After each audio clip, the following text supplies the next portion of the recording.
শীতকাল শুরু, সাথে আমাদের পিকনিকও। সবাই মিলে বেরিয়ে পড়েছিলাম। অটোতে এসে দেখি ও মা, এদের তো এখন লিপস্টিক পরাও শেষ হয়নি। আমরা যেহেতু অনেকে ছিলাম তাই দুটো অটো ভাড়া করা হয়েছিল। একটা অটোতে আমরা মেয়েরা আর একটা অটোতে ছেলেরা ছিল। আমরা গেছিলাম বগুড়ান জলপাই। ওখানে পৌঁছে সবাই কিছু না কিছু জিনিসপত্র নিয়ে হাঁটা শুরু করেছিলাম।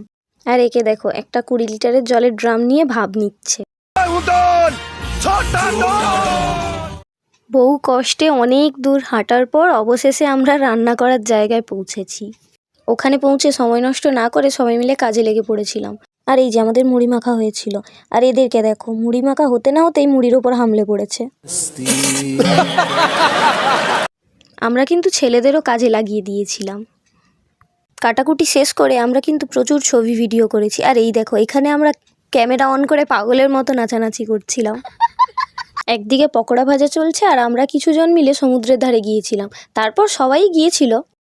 আর এদের দেখো, এরা একটা সাইকেল পেয়েছে, সেটা নিয়ে কি শুরু করেছে।